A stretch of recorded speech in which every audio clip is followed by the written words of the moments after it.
안녕하세요. 미국이 기준금리를 얼마까지 올릴까라는 데 대한 손성원 교수라는 분이 이제 얘기한 내용들이 있어요. 그래서 이제 그 내용을 좀 말씀드릴까 합니다.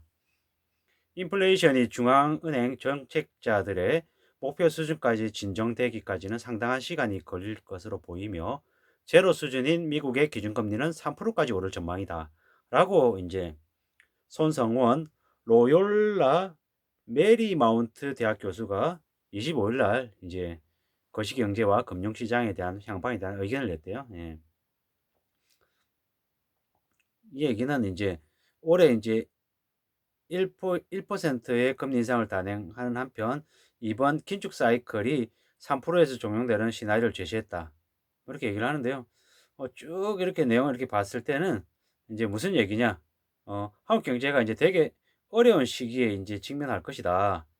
작년부터 인플레이션 때문에 지구촌의 경제와 자산 시장의 태풍의 눈으로 어, 인플레이션이 부상했다. 올해는 미국이 40년 만에 최고로 올라가 있는 인플레이션 때문에 각종 어려움을 겪을 것이다. 코로나 팬데믹으로 인한 전 세계 공급망 교란은 금세 그치지 않을 거다. 시간이 꽤 걸릴 거다. 라고 이제 보고 있는 거죠.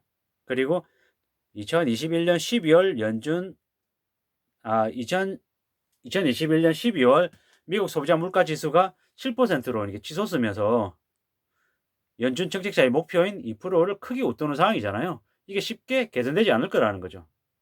아마 앞으로는 뭐 더욱더 물가 상승을 부추기는 여러 가지 요인들이 작용할 것이다. 그래서 연준은 어쩔 수 없이 불가피하게 매파 행보를 내보이고 금리를 좀 더 강하게 올릴 수밖에 없다.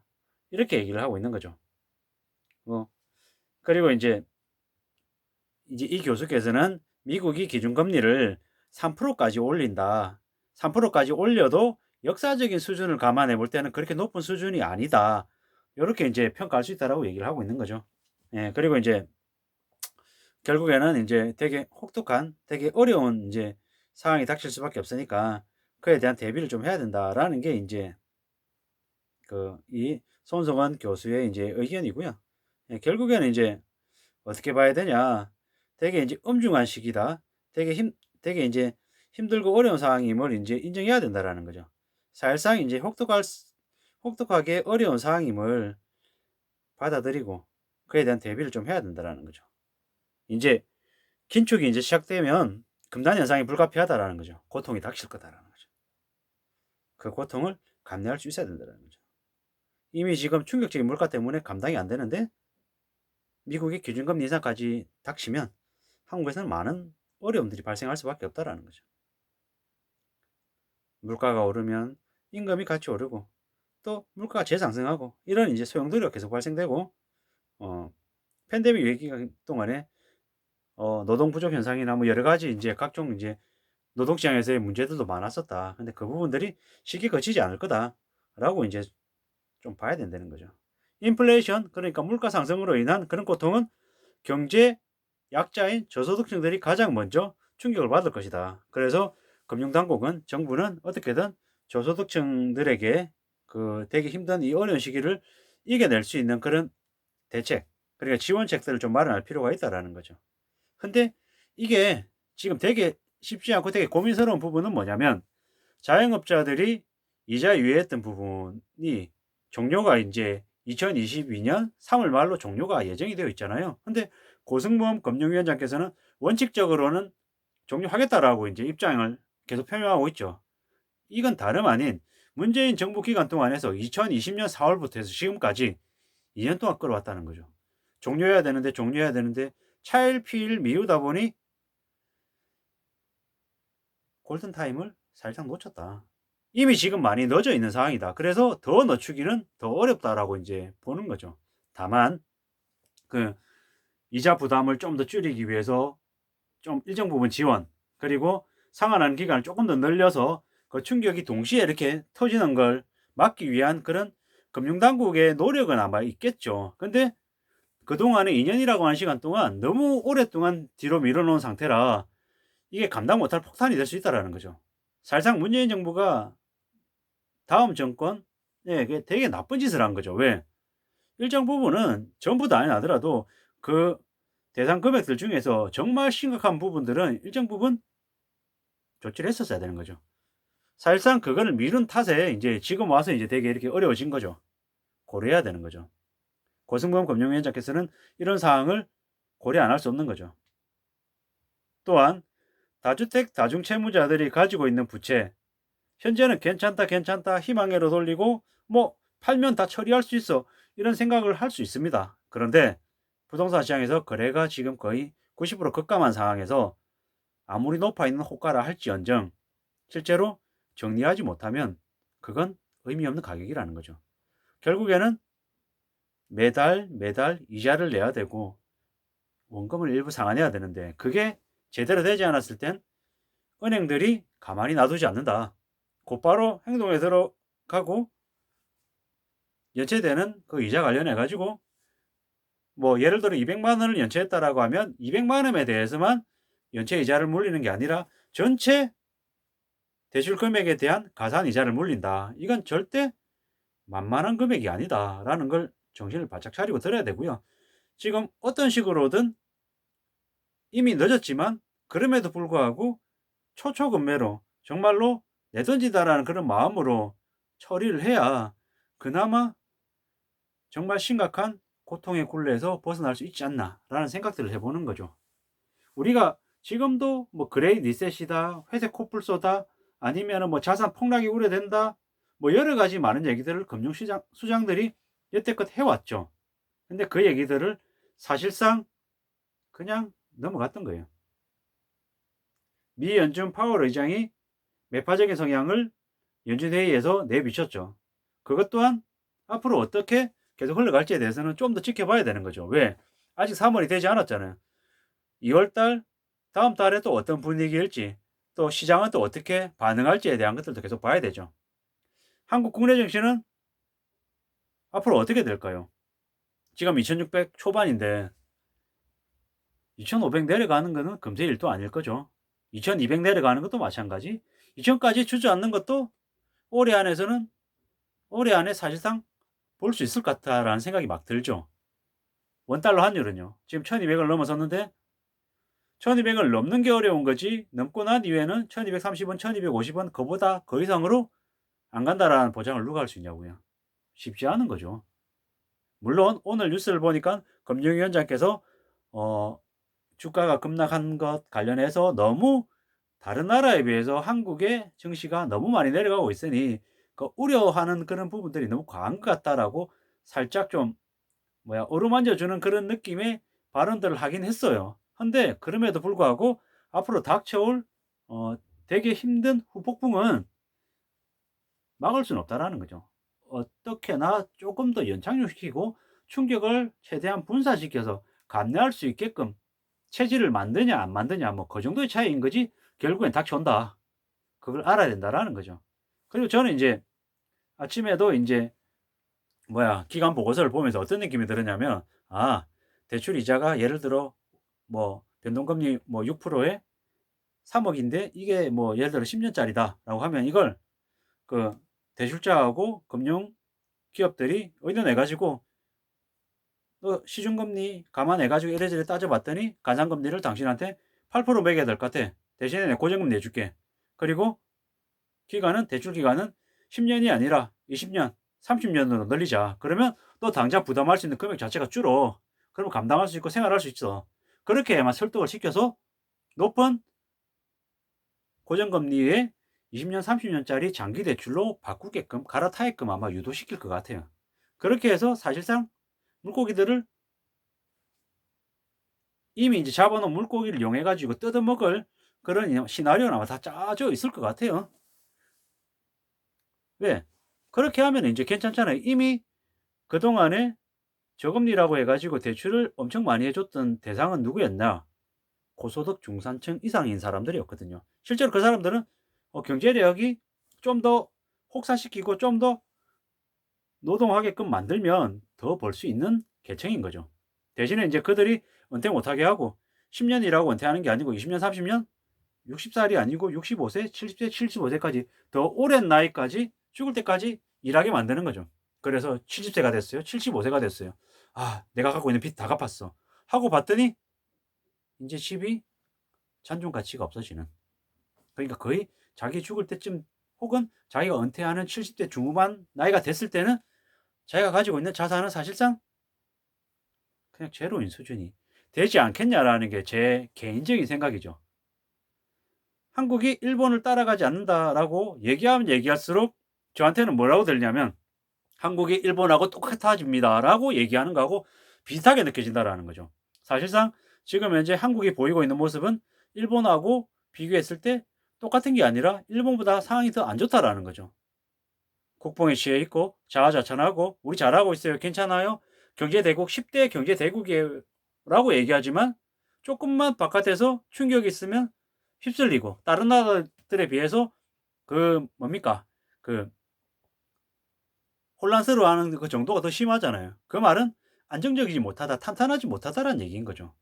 위부터 아래까지 다 탄탄해야 되는데 사실상 뭐 한국의 1 인당 국민 소득이 뭐 예를 들어 3만 불이라 치자고요. 1,200 원만 쳐도 인당 3,600만 원이죠. 그쵸? 1인 가구 3,600만 원 넘어야 평균인 거예요. 2인 가구면 7,200인 거예요. 4인 가구면 1억 4,400만 원이어야 되는 거죠. 그러면 제가 4인 가족의 가장이고 외벌이인데 제가 1억 4,400만 원을 받고 있냐? 아니죠. 그럼 뭐예요 저는? 평균 이하의 사람인 거예요. 평균 이하의 소득을 가지고 있는 가구라는 거죠. 잘 생각해 봐야 되는 거죠. 그리고 1 인당 3,600만 원 이하의 소득을 내는 1인 가구들이 얼마나 많냐고요. 그걸 따져 봤을 때 우리가 뭐 3만 불 1 인당 국민 소득이 3만 불인 나라라고 얘기하지만 실제로 그에 못 미치는 사람들이 얼마나 많냐라는 거죠. 냉정하게 봐야 된다는 거예요. 이게 현재 우리의 주소가 아닌가, 경제 주소가 아닌가라는 생각이 들죠. 주가가 2,600이라 되게 어렵고 심각한 상황이다라고 얘기하지만 사실 코로나 팬데믹이 터졌을 그 당시 1,400, 1,500 했을 때랑 지금이랑 뭐 특별하게 경제가 더 좋아졌냐라는 거죠. 성적표가 좋아졌냐라는 거죠. 매출이 늘고 이익이 그만큼 늘었냐를 따져봐야 된다라는 거죠. 그게 아니라고 하면 거품이라고 봐야죠. 주가가 2,000 이하로 떨어진다고 해서 한국 경제 수준에 맞는 훨씬 못 미치는 주가라고 얘기할 수 있냐고요. 누가 그렇게 얘기할 수 있냐고요. 아니라는 거죠. 지금 많은 사람들이 앞으로 부동산 시장이 더 안 좋아질 것이다. 주식 시장이 더 안 좋아질 것이다. 비트코인이 뭐 2만 불이 무너질 것이다라고 많은 사람들이 얘기를 하잖아요. 왜일까요? 충분히 그렇게 보이니까 자신의 의견들을 그렇게 거침없이 얘기하는 거죠. 근데 대세는 그렇게 지금 흘러가고 있죠. 긴축의 모습을 보이면서 점점 더 줄어들고 있다라는 거죠. 더 쪼이고 있다라는 거죠. 그걸 생각해야 된다라는 거죠. 뭐 혹자들은 아끼고 절약하는 것만으로 이 근본적인 이 대책이 되지 못한다. 해결책이 아니다라고 얘기하는데 맞는 얘기입니다. 지금 현재 한국 경제 상황이나 여러 가지 사회 구조를 봤을 때 개개인이 생활비 100만 원 쓰는 거 50만 원으로 줄이고 뭐 마이너스 나는 부분 아등바등 해 가지고 어떻게든 뭐 현금 비축해서 뭐 몇백만 원, 뭐 몇천만 원 모아 둔다고 하면 이게 뭐 살아가는 데 있어서 아주 극적인 대처 방안이나 이런 게 되진 않는다라는 거죠. 다만 개인의 입장에서는 가정의 입장에서는 최소한의 리스크를 대비하기 위한 아주 작은 자기만의 뭐라도 있어야 되기 때문에 말씀을 드리는 거고 정말로 제대로적인 보완책, 대책은 뭐냐? 정부 입장에서는 더 이상 정부 부채 늘리지 않고 긴축. 그러니까 각 지방정부든 중앙정부든 세금으로 혈세, 낭비하는 그런 부분들을 가감하게 매스를 대서 줄여야 되는 거죠. 국회의원 특혜들 다 줄이고 보좌관 예를 들어 5명이다. 보좌관 2명으로 줄이고 3명 줄이고 국회의원들 특혜 주던 것들 대폭 삭감. 국회의원 뭐 죽을 때까지 주는 뭐 연금 삭제. 뭐 이런 것들을 이제 시작해야 되겠죠. 대통령 임금 삭감. 그리고 뭐 각종 뭐 어디 출장 가거나 이러면은 뭐 뭡니까? 뭐 비즈니스 클래스 이용하게끔 돼 있는 것들 이코노미으로 다 뭐 하향 조정 그런 식으로 해 가지고 국회의원들이 활동할 때 드는 비용들, 세금들 뭐 예를 들어 1억 이다라고 하면 5천만 원 삭감 이런 식으로 하고 각 지자체들 지자들이 쓰고 있는 각종 이렇게 예산들 있잖아요. 최대한 삭감. 뭐 방만하게 운영되고 있는 것들 다 줄여야죠. 그런 식으로 하나씩 둘씩 긴축해 나가고 또한 각종 범죄 사범들, 배임 횡령, 국회의원이든 관료든 법관이든 경찰이든 누구든 자기 자리를 이용해서 배임 횡령해서 걸린다. 사기쳤다. 그 금액 전액 몰수가 아니라 10배 환수. 10배 환수. 그리고 징역, 무기징역. 1억 이상의 사기 범죄, 징역 최소 10년 이상부터 시작. 이런 식으로 해서 엄청나게 강력하게 이제 접근해야 되죠. 국고 환수 제대로 해야죠. 사기치고 난 이후에도 그 돈 가지고 숨겨놨다가 또 나쁜 짓 하는 그런 일을 없게끔 해야 되겠죠. 철저하게 벌금 혹은 이렇게 과중처벌 해서 나쁜 짓 하는 것들은 이제 다 없애야 되겠죠. 대기업들 뭡니까 경영 승계한다라고 해서 주식 가지고 장난치는 것들 다 확인되면은 소유업 수준의 레벨로 자세 세워가지고 다 추징 또한 과징금 벌금 매입금 해서 대기업들이 장난치고 자기들 배만 불리는 그런 나쁜 짓거리 하는 것들 다 경제적인 제재 가해가지고 다 돈으로 뜯어내야죠. 그렇게 해서 세금을 절약하는 그런 방향으로 가게끔 만들어 가야지만이 한국의 경제가 제대로 흘러가겠죠. 그리고 대기업들이 뭐 골목 상권 소상공인들 권한 침범하고 뭐 영역 침범하는 것들 걸리면 다 과징금 세게 그런 식으로 하나씩 둘씩 한국의 경제를 좀 튼튼하게 만들 수 있는 그런 이제 배경들을 만들어 가야겠죠. 그런 것들을 계속 국민 개개인들은 정부에 요구하고 관료들에게 요구하고 좀 더 방만하게 세금이 쓰여지는 것들을 감시하게끔 가야죠. 국민의힘의 박덕 X라고 하는 분, 저기 뭐 충북 어디 쪽에서 뭡니까 국회의원 하고 있는데 건설업계에 다 연관돼 가지고 배임 횡령 저지르고 자기 친인척들 동원해 가지고 국민의 세금을 혹은 그 업계에 눈먼 돈들을 다 빨아들이고 있는데도 국회의원 떳떳하게 하고 있는 그런 모습들을 보고 뭐 그게 진보다 보수다 이런 걸 떠나서 이제 앞으로는 국민의 세금을 낭비하고 개인적인 사적을 이익을 취하고 있는 사람들은 경제적인 제재를 가해야죠. 재산 전액 몰수 이런 식으로 해서 국고 안수 이렇게 이제 바뀌어 가야 된다고 생각하는 거죠. 그래야 정부 부채 1000조 어떻게든 900조든 800조든 500조든 내려가지 않겠습니까? 더 이상 기득권들한테 배부르게 만들고 서민들에게만 과도한 책임, 고통 분담을 요구하는 그런 사회는 안 돼야겠죠. 앞으로 문재인 이후 새 정부 누가 들어서든 철저하게 견제하고 감시하고 제대로 된 국정 운영할 수 있는 사람을 세워야겠죠. 그게 대통령이 됐건 국회의원이 됐건 뭐 지방자치단체장이 됐건 뭐 보수다 진보다 뭐 어설픈 뭐 지역주의 이런 것들은 아예 생각 안 했으면 좋겠는 거죠. 확실하게 저 사람이 제대로 일할 사람이다 아니다라고 판단해서 이준석이 30대지만 그 사람이 정말로 국민의 경제를 제대로 돌볼 능력이 되고 하다라고 하면 30살 아니 20살이라고 해도 대통령을 올리고요. 국무총리 시키고 그렇게 이 나라를 바로 이제 국정 운영해 나갈 수 있는 그런 사람들로 채워 나가야 되지 않겠냐라는 개인적인 생각을 해봅니다. 아무쪼록 앞으로 닥쳐올 경제적인 충격에 대비할 수 있는 그런 정부나 개개인들이 되었으면 하는 바람에서 말씀드리는 거니 참고하시면 좋겠습니다. 오늘 하루도 안전하게 활기차게 잘 열어가시기를 간절히 바라겠습니다. 이 모자란 영상을 항상 시청해 주셔서 정말 감사합니다. 고맙습니다.